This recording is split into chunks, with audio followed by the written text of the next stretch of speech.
What if the key to getting through your most challenging moments with food isn't found in willpower or restriction, but in something completely unexpected?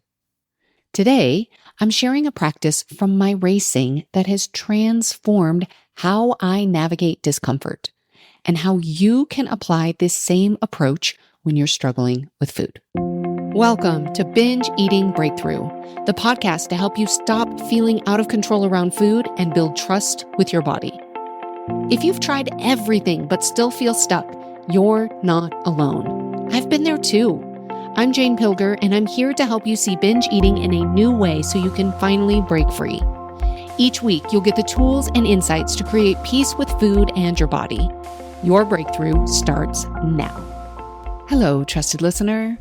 I consider you a trusted listener because I trust that you're here for a reason.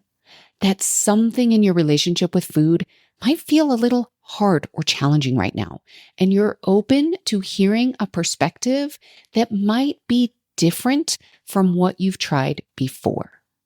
I trust that you're ready to explore what it means to move through difficult moments in a way that actually connects you to something greater rather than pulling you away from yourself. And that's what we're talking about today. So as I am recording this podcast, I am getting ready for my next race, which is the Boulder 70.3 triathlon. This is an Ironman branded race, 70.3. It's also known as a half Ironman event. It will be a 1.2 mile swim, 56 mile bike, 13.1 mile run. And as I'm recording this, I am leaving tomorrow to head for Colorado. The race is this weekend. Now, as you're listening to it, it will have happened a few weeks ago, but I wanted to record this podcast while I was in the energy of anticipation for this race. So the other day, I posted on my personal social media account asking for prayer requests. And this is something that I've done before I do this before every race. Anytime I have a big race, particularly one that has a long run in it, I've done it for years. And I was actually swimming the other day and I thought I was getting ready. I was thinking, oh yeah, I need to post my prayer request post asking for other people for their prayer requests so that I can pray for them. And I thought, oh, you know what? I want to record a podcast about this because I really got about thinking about how this practice really changed, not just my racing and how I approach challenging moments during a race, but also how I move through any challenging moment in my life, including those times when food feels overwhelming.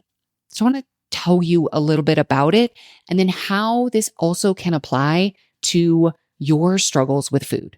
Anytime I share personal stories, I also want to make sure that you have something that you can take for yourself. My goal is that in any podcast episode, you are able to take away, oh, wow.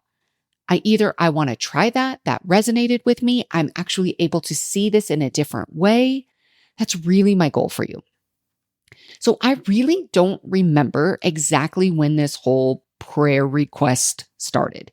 It was years ago. But I do remember years ago, I was on a long training run and I was preparing for a race. And usually in my training, I'm listening to something. I'm listening to podcasts. I'm listening to audiobooks while I'm running. But in a lot of races, you aren't allowed to wear headphones, especially in a triathlon. So you have to be able to get yourself through the miles with just your own thoughts. And for people who are used to running all of the time with music or a podcast or an audiobook, running without that additional kind of input can be really challenging. I actually talked about this last week, right? In the Who Are You Listening To episode, because so often we avoid being alone with ourselves. So during that practice run where I went out intentionally without any input so that I could practice being with just me, myself, and my thoughts during that run. And I found myself naturally turning my attention outward. I was trying to really connect with something beyond what was happening for me, beyond my discomfort, beyond what is happening to me in my body. And I started praying. I started really it started just as connection, appreciation for where I was, for the beauty. I was up in the foothills, and it really became this incredible opportunity to focus on others, to really appreciate the world around me, and to put my attention towards something bigger than the burning in my legs or the voice in my head saying, this is too hard. I can't run this fast. Whatever might be coming up in my brain. And so after that run, that kind of practice run, I thought, oh, I could do this. I could actually ask other people for opportunities to pray. So I began asking for prayer requests before every race. And initially, when I started, I kind of had this idea. I'm sure that I heard it on a podcast somewhere. I know I did not come up with this on my own. But it was what I did initially was I would assign different people to different miles. So let's say I was running a 13-mile race. I would make sure that I had 13 different people to pray for. My best friend always got mile 9 in a half marathon. It's that place where it's getting tough, but you still have a long way to go. My family would always get miles 11 from like mile 11 to 12. And in that final mile, I would bring in the energy of all of my running friends, my training partners, and I would just imagine that we were crushing a workout together. I would bring in the memory of completing really hard workouts or something that we completed that I really thought wasn't possible, or just holding on for dear life. I would bring that energy into the last mile. And so what I do now is, instead of having somebody, this person gets this mile, is I just get one big list. I literally get prayer requests from all over, from people who I have met once, from people who are really good friends that I've known for a really long time. It's amazing to me. So I make one big list and I review it. I review it the night before and the morning of the race. Somebody was actually asking me the other day, how do you remember? Like I tried to do this once and I had this list, but I couldn't actually remember. And I said, actually what I do is when I go to bed the night before the race, it is literally the last thing that I look at. And then the morning of the race, I am always in a porta potty line, always, at least sometimes more than once. And so while I'm standing in that line, in the porta potty line, that is when I am reviewing my prayer request list. And then I basically just trust that the right person will come to mind at the right moment. So generally when I start running, I'll say, okay, God, you move my legs and I will pray with you. This is kind of going to be a team effort. This is what we're doing. I always love to see too, who's going to get the first prayer. I really don't know. I just trust that God just brings people to my mind, and whoever gets that first prayer, I generally let them know, you got the first prayer today. Now, I still have kind of mile 9 is always still my best friend. My husband, my family always get that miles 11 to 12. And that final mile is still always all my training partners. I'm generally praying for them. I'm bringing in their energy. And the rest of it is just however God brings it to me. So that's the practice. That's what I do. But let me tell you why this is so powerful. And this is where we can really apply this universally. So first reason why this is so powerful is it's shifting focus beyond yourself. So when we are struggling, whether it's mile 20 of a marathon or standing in front of the pantry after a hard day, it's our natural tendency to think, I can't do this, or I can't handle this. This is too much. And we feel powerless. So we might walk when we want to run, or we eat when what we really need, what really kind of like that ideal scenario would be for us to connect. We convince ourselves that we don't have what it takes.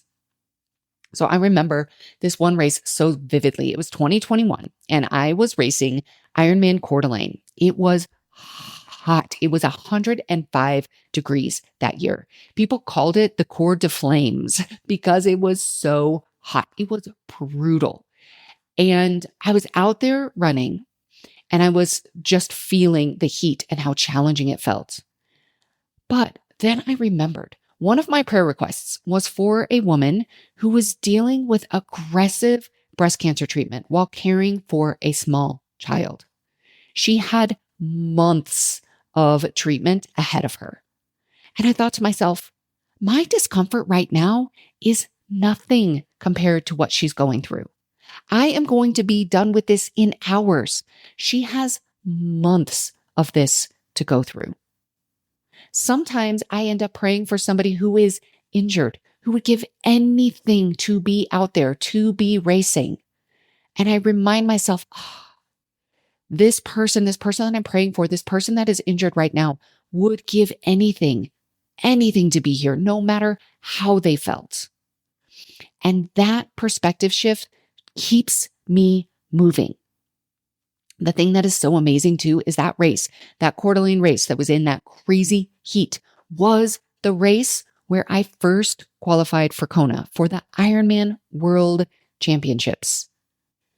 I am confident that if I did not have her and so many other people to pray for, that I would have given up. I would have thought, I can't do this. It's too hot. I can't handle this. I would have slowed down. I would have walked so much more that I likely would not have qualified. So shifting focus beyond yourself is a powerful application for this.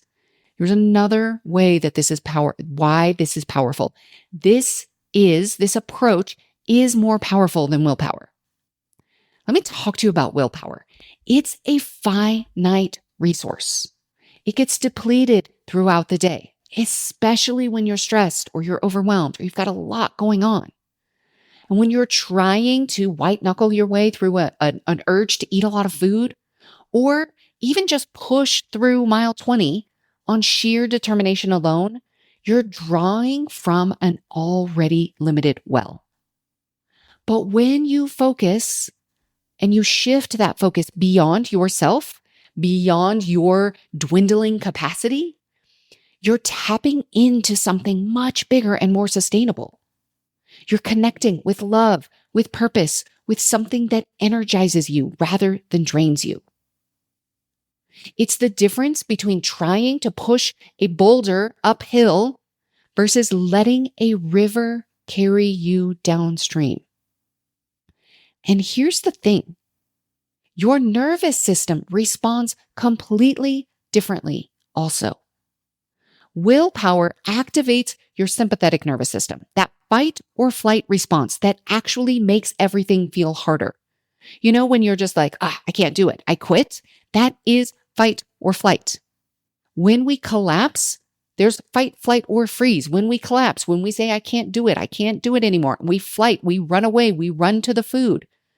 That is the activated nervous system.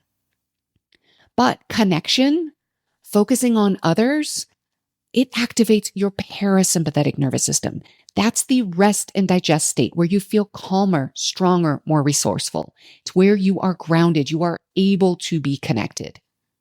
You're bringing in a sense of safety, even amidst a challenging time. All right, here's another reason this is powerful. Number 3, productive versus destructive disconnection. Now, here's something I really want you to hear. It is not wrong to want to disconnect from pain or discomfort. The question is this: what are you turning toward, and is it giving you the result that you want? When I pray during races, I am dissociating from the physical pain, but I'm doing it in a way that keeps me connected to others, to purpose, to something meaningful. This is very different from the disconnection I used to seek through food, which pulled me away from myself, left me feeling more isolated and physically miserable after a binge. So it's okay to disconnect. The question, though, is what are you turning toward, and is it giving you the ultimate result that you want? Now, lastly, a reason that this is important is you're creating connection when you're alone with yourself. Now, racing itself is not lonely. There are people everywhere. They're cheering you on. There are volunteers supporting you. There are other athletes around you. But it is you with yourself. You have to be with yourself, with your thoughts, and you have to be the one to get yourself through the challenging moments. Yes, there are signs and spectators with sometimes amazing signs to cheer you on, but it really is up to you to get yourself from the start line to the finish line.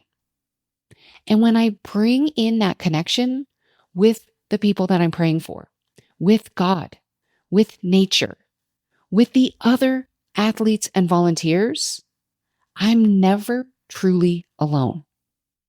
And the same applies to your struggles with food. When we have struggles with food, it can be so challenging. It can feel so isolating. Most of us, the vast majority of us, eat in secret. We would never let anybody else see us eating in the way that we do. We also feel like nobody really understands. Nobody gets it because we don't talk about it. We don't share it. This is part of the reason that I'm so passionate about this podcast.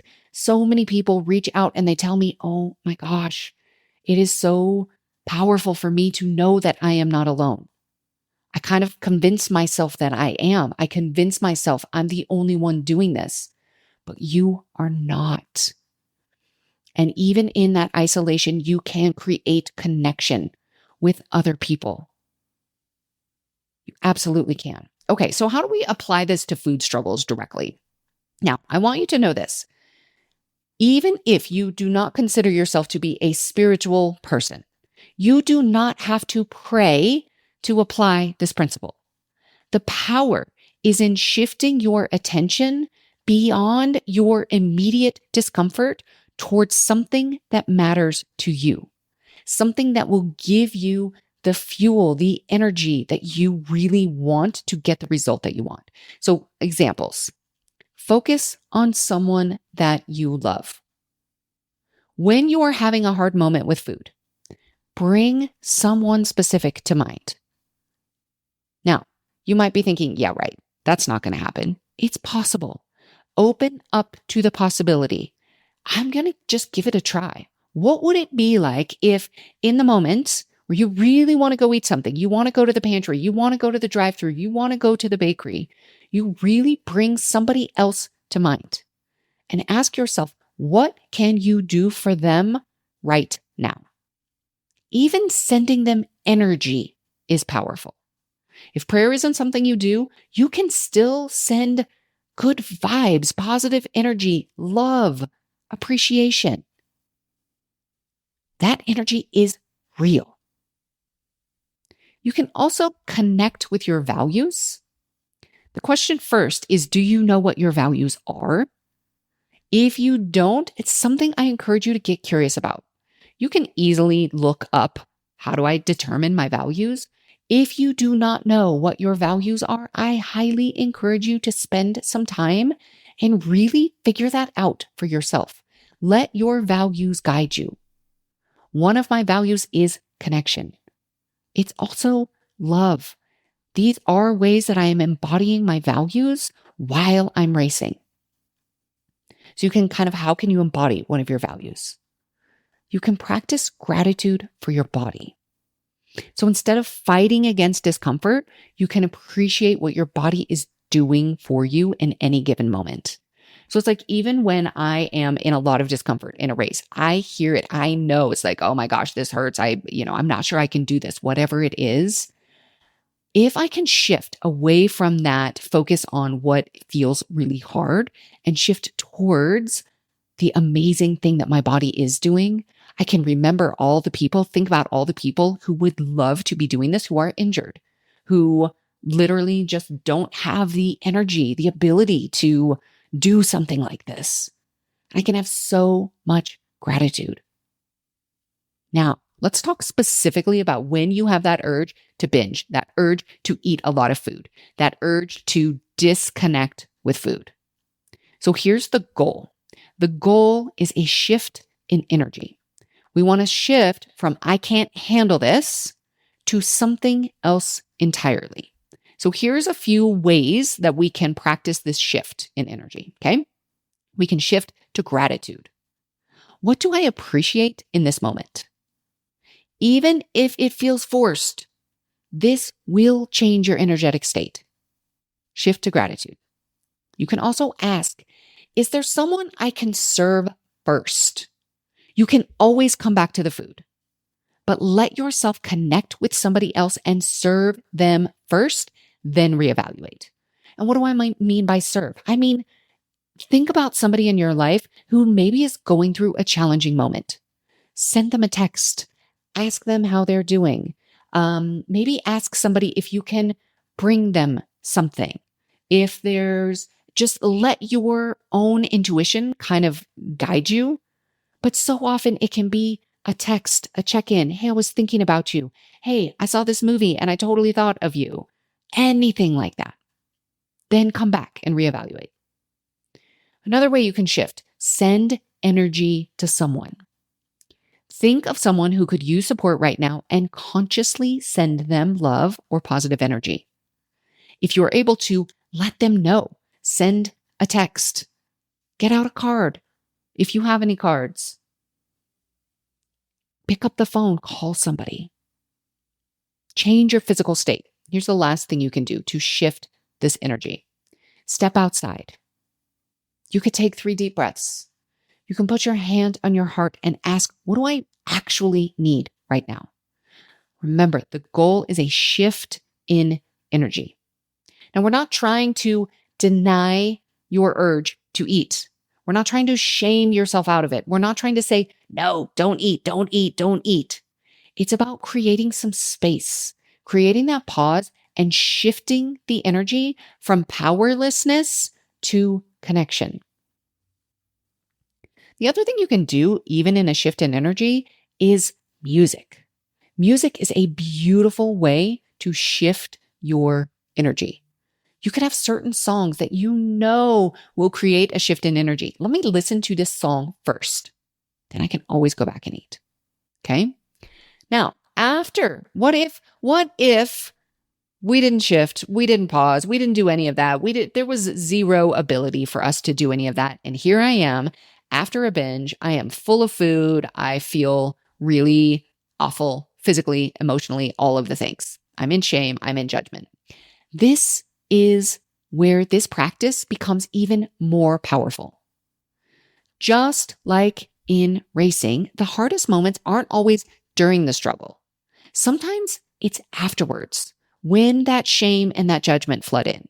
When you're sitting there thinking, oh, why didn't I do that? I could have done better. Why do I know better? Why don't I do better? So this is another place where we want to shift our energy. So instead of turning the energy inwards towards self-attack, here's some things that you can do. Number 1, again, change your physical state. Step away from wherever you were just eating. If it was on the couch, if it was in your car, if it was in your pantry, get away from wherever you were. Change your location. Go outside. Put your hand on your heart. Again, play some music that is maybe more uplifting. Maybe there's a song that has some forgiveness in there. Ask yourself, what do I need right now? Maybe it's rest. Maybe it's connection. Maybe it's just for someone to talk to be able to share your challenge with somebody else who might actually understand what it's like instead of keeping it all to yourself and keeping it a secret. You can focus on someone, again, who needs support. Shifting your energy towards love for someone else rather than self-attack. And you can practice the same compassion for yourself that you'd offer a friend. This is not always easy to do in the moment, but if you can, ask yourself the question, what would I say to my best friend in this exact same situation? If my best friend came to me with this exact same scenario, what would I tell them? And remember that your struggle does not diminish your ability to love and help others. So often when we have binged, we turn inwards. We're so focused on what we did and the shame and the judgment that we literally are disconnecting ourselves from everybody else. We are removing our ability to love others, to help others, to connect with others. And think about the power that that gives them to be reached out to be connected with, to be helped. We are taking that away from them because we're so in our own heads. All right, so let's talk just a little bit about the science behind this. Your body is always listening to the messages that you send it, always. When you are in a state of self-attack and judgment, your nervous system will interpret that as danger. But when you shift toward connection and compassion, whether it's through prayer, helping others, or simply being kind to yourself, you are signaling safety to your system. This is not about bypassing your feelings or pretending everything is fine. It's about creating the conditions where your prefrontal cortex, that logical thinking part of your brain, can come back online, which only happens when you signal safety to your system. There you can access your wisdom and you can make choices that align with who you want to be. All right, so let's talk about some practical takeaways that you can take from this episode. Number 1, create your own prayer list. Now, if prayer is not something that you do, the word prayer does not resonate with you, create your own list. This could be people you want to support. It could be causes that you care about. It could just be qualities that you want to embody. How can I shift my focus away from myself in the challenging moments? Who or what do I want to shift my focus towards? Create that list. Number 2, practice during smaller challenges first. Don't wait for a crisis. Don't wait for that moment when all you can think about, your brain is just flooded with just thoughts of eating, of binging. That's not the moment to practice. If you don't practice something in moments that are less challenging, your brain won't even come up with it in the really challenging moments. So start with the little minor stressful moments, the moments where you just kind of have a little bit of, an urge to eat. Maybe when you know it's like, oh yeah, I think I'm just avoiding something or I'm really stressed out or whatever. Try one of these things. Reach out to somebody. Shift your focus.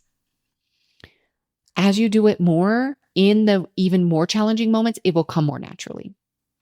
All right, number 3, remember connection over perfection. The goal is not to never struggle. It's to stay connected to what matters even when things feel hard. And my last takeaway for you is to trust the process. You don't have to force this. You don't have to come up with all of the things. Trust that the focus will come when you need it. If you put your brain, your reticular activating system, to work on how am I going to shift my focus the next time something feels hard? I'm going to shift my focus to something or someone else that I care about. That's really what you need to put your reticular activating system to work on. And then we just practice. Okay, whether you call it prayer, meditation, or simply shifting your attention towards love, the principle remains the same.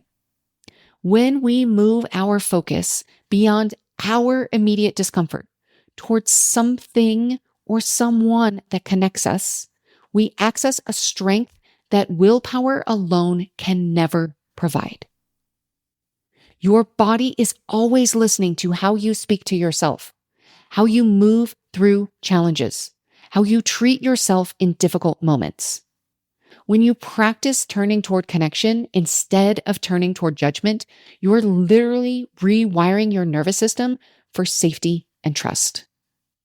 I think it would be fascinating to just have a conversation with people, let's say athletes. Let's say if I went at the Boulder Triathlon this weekend, if I went to all the people who do not finish, who decide for whatever reason I can't do it and they don't finish, to talk to them about what were you saying to yourself? What was happening in your mind when something happened? What was going on in your mind? If we were to have that conversation, then if we were to have a conversation with a bunch of people who just binged, what were you saying to yourself? What were you saying in your mind? I can guarantee you both would have a very similar statement. Now, of course, many things are going to be different, but it would be some flavor of, I can't do it. I can't handle it. This is the best. This is what I need. This is the best thing. This is how I'm going to get the relief I'm really looking for right now. And yeah, sometimes in that moment, this is not to say that everybody who does not finish a triathlon is like quitting. Sometimes it makes a lot of sense. Sometimes it is absolutely the right answer to not finish. So please don't hear me say that. But so often there is this message of, I can't do it. I can't handle it. So this week, here's what I want you to experiment with.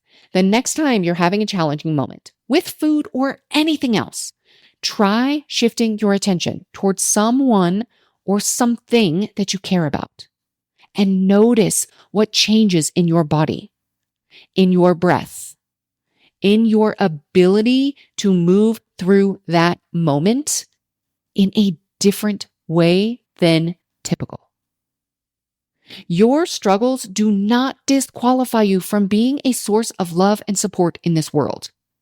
In fact, they often prepare you to show up for others in ways you never could have imagined. It's literally just like me with this work, all of my struggles with food. They now allow me to show up for others in a way that I never could have imagined. All right, by the time you are listening to this podcast, I will have already completed my race. But just recording this has been such a great reminder for me about how to navigate the hard moments that are sure to come during the race. There will be hard moments. It's part of what I signed up for. And when you think about food freedom, this does not mean that you will never want to eat in a way that is disconnecting you from yourself or trying to seek pleasure and avoid pain. It means that you have the skills and the tools to navigate through those times. All right, I'm going to give you one last thing that I do during races and how you can apply it to food. When it's really hard, I often imagine myself crossing the finish line.